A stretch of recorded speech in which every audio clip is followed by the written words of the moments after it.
Good morning students, welcome back. आज जो है हमने AS अप्रोच के बारे में पढ़ा था। आज हम S और I अप्रोच के बारे में पढ़ेंगे। ठीक है, Y इक्वल्स टू AD हमने कल देख लिया था। ठीक है, हम ये कह सकते हैं कि AS इक्वल्स टू AD होता है। यहाँ तक क्लियर था।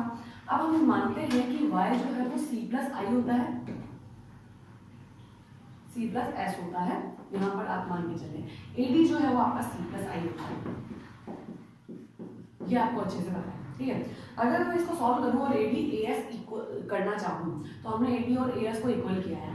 AD हमने जो है AD आपका C प्लस I होता है, C प्लस S हमारा क्या हो गया Y इक्वल्स टू हमारा C प्लस I। अगर मैं इन दोनों को बताऊं आपको, जैसे ये Y है, ये हमारा AD है, हम ये कह सकते हैं, तो आप देखेंगे कि हमारा C से C कट हो जाएगा। ठीक है, या कॉमन बोल सकते हैं S equals to I approach. तो ये जो आपकी AD equals to AS approach है, उसी से आपकी S equals to I approach निकल के आ जाती है। तो ये दोनों ही अप्रोच ऐसी है जो आपको इक्विलिब्रियम बनाती है।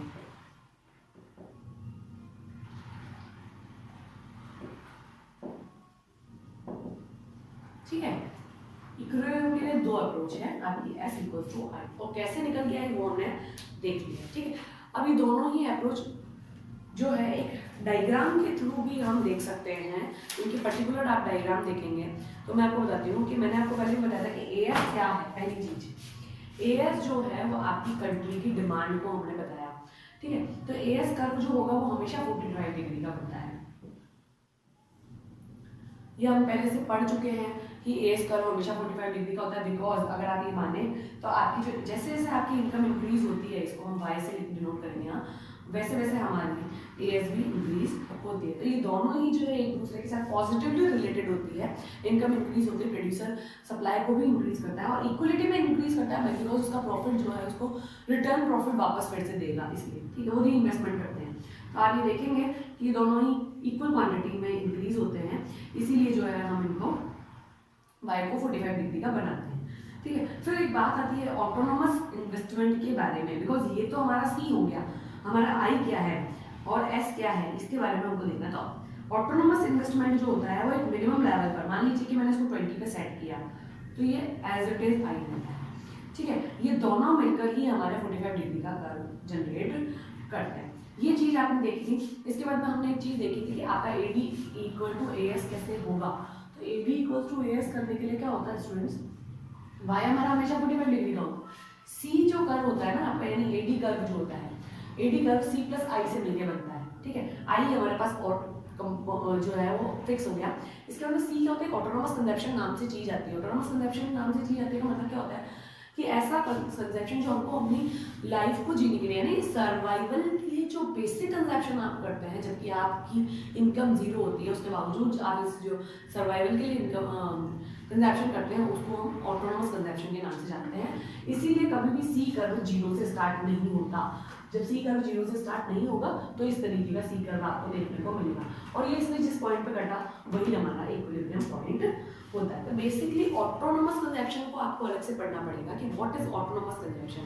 ऑटोनोमस कंजप्शन जो होता है वो एक ऐसा कंजप्शन हम कह सकते हैं जो हमको सर्वाइवल के लिए करना जरूरी होता है, जबकि हमारी Y इनकम जो है वो जीरो होती है। जब भी आपकी इनकम जीरो हो और अगर आप कंजप्शन करते हैं, चाहे वो 20 हो चाहे वो 10 हो, this is called autonomous consumption. जब भी ऑटोनोमस कंजप्शन होता है तो Y के जीरो होने पे ही होता है। इस सिचुएशन में हमेशा आपकी नेगेटिव सेविंग शो की जाती है, बिकॉज ये जो चीज आई है वो या तो आपने नेगेटिव सेविंग की है, उधार लिया है, मैंने बोरोइंग से कहीं से आई है, तो इसको हम नेगेटिव सेविंग का पोर्शन भी मानते हैं। ठीक है, Y हमेशा यहाँ पर जीरो होगा। अब क्या सीन रहता है कि जैसे जैसे आपने कंजप्शन फंक्शन पढ़ा है, the relationship between Y and C is called consumption function.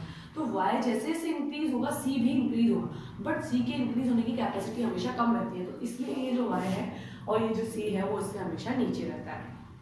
ठीक है, यहाँ ऊपर इसलिए होता है क्योंकि ये सर्वाइवल वाला चल रहा है कंजप्शन, इसीलिए हम यहाँ पर इसको ऊपर रखते हैं। ठीक है, ये सारा सीन जो है आपको समझ में आ गया होगा। If you have any problem then you have to ask. अगर आपको कोई भी प्रॉब्लम आती है तो आप पूछ सकते हैं। ठीक है, इसके बाद जो हम पढ़ेंगे वो ये है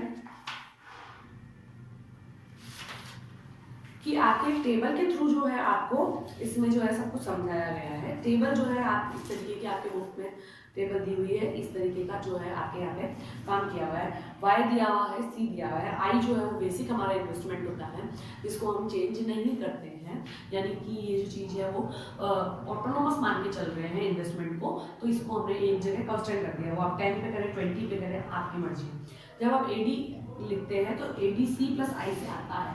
ट्रांजैक्शन आपके पास होगा, आई आपके पास होगा, दोनों को ऐड करेंगे तो आपके सामने जो आएगा वो सी प्लस आई यानी एडी आ जाएगा। वाई आपको जीरो से स्टार्ट करना होता है बिकॉज हमारे पास बहुत समय ऐसा होता है जब हमारे पास कुछ भी नहीं होता है। तो ये चीज़ हमारे धीरे धीरे कंटिन्यूसली आगे चलेगी और इसके बाद का जो सीन है वो हम नेक्स्ट क्लास में देखेंगे। यहाँ तक अगर आपको कोई प्रॉब्लम आए तो आप पूछ लीजिएगा, आपके बड़ी जल्दी से पेपर होने वाले हैं, तो फोबिया एग्जाम फोबिया ना लाएं और तैयारी करते रहें। आप पढ़ना स्टार्ट कर दें। आपके एमसीक्यू से रिलेटेड जो हम पेपर बनाएंगे वो आपको बहुत हेल्प करेगा आपकी बोर्ड एग्जामिनेशन में। बोर्ड एग्जामिनेशन की हाइलाइट्स क्या हैं, यानी जो इम्पोर्टेंट चैप्टर्स हैं, इंपॉर्टेंट चीज़ें जो है वो मैंने आपको बता दी है। कुछ थोड़ी सी और क्लासेस अगर हम लेंगे तो हमारा ये वाला रिवीजन भी कंप्लीट हो जाएगा। और जो है ये ध्यान रखिए कि आपके इस बुक में डायग्राम बहुत इंपॉर्टेंट है, तो आप जो प्रैक्टिस करेंगे वो डायग्राम के थ्रू ही करें।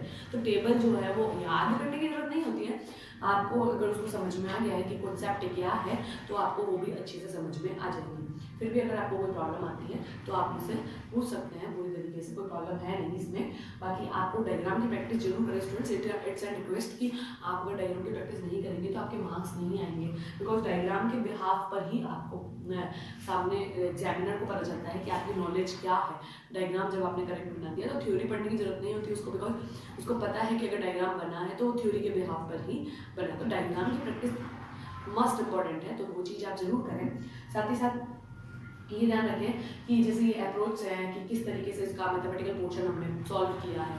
जैसे एमपीसी एपीसी वाला था, एपीसी एमपीसी वाला था, एमपीएस वाला था, ये सारी चीज़ें आप अच्छे से पढ़ लें। फिर कुछ प्रैक्टिकल क्वेश्चंस हैं, आपको एनआई के प्रैक्टिकल क्वेश्चंस में प्रॉब्लम आएगी, ये चीज़ मैं बताती हूँ, बिकॉज ना उसकी थ्योरी है ना इतनी अच्छे से क्लियर नहीं होती है आपकी, आप उसको बहुत अच्छे से नहीं पढ़ पाते हैं।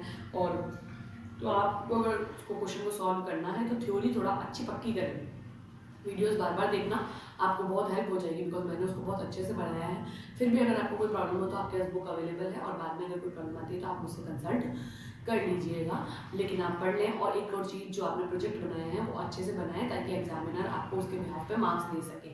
टॉपिक की कोई इशू नहीं है कि आपने ये लिया है वो लिया है, बट आप उसको अच्छे से एक्सप्लेन कर सके एग्जामिनर के सामने, ये इंपॉर्टेंट है। ठीक है, तो जो भी टॉपिक आपने लिया है उसको एग्जामिनर के सामने अच्छे से एक्सप्लेन हो जाना चाहिए। ठीक है, और फिर इसके बाद में एक बात आती है कि आपकी वर्कशीट्स क्या हैं। तो वर्कशीट्स जो आपको कराई गई है उसके लिए आपको एक कॉपी बनानी है जिसमें आप अपनी सारी वर्कशीट्स कर लें। इंपॉर्टेंट क्वेश्चंस होंगे तो आपको बोर्ड एग्जामिनेशन में भी हेल्प करेंगे। ठीक है, और दूसरा, आपने एक कॉपी बनवाई थी जिसमें हमने नोट्स बनवाए थे।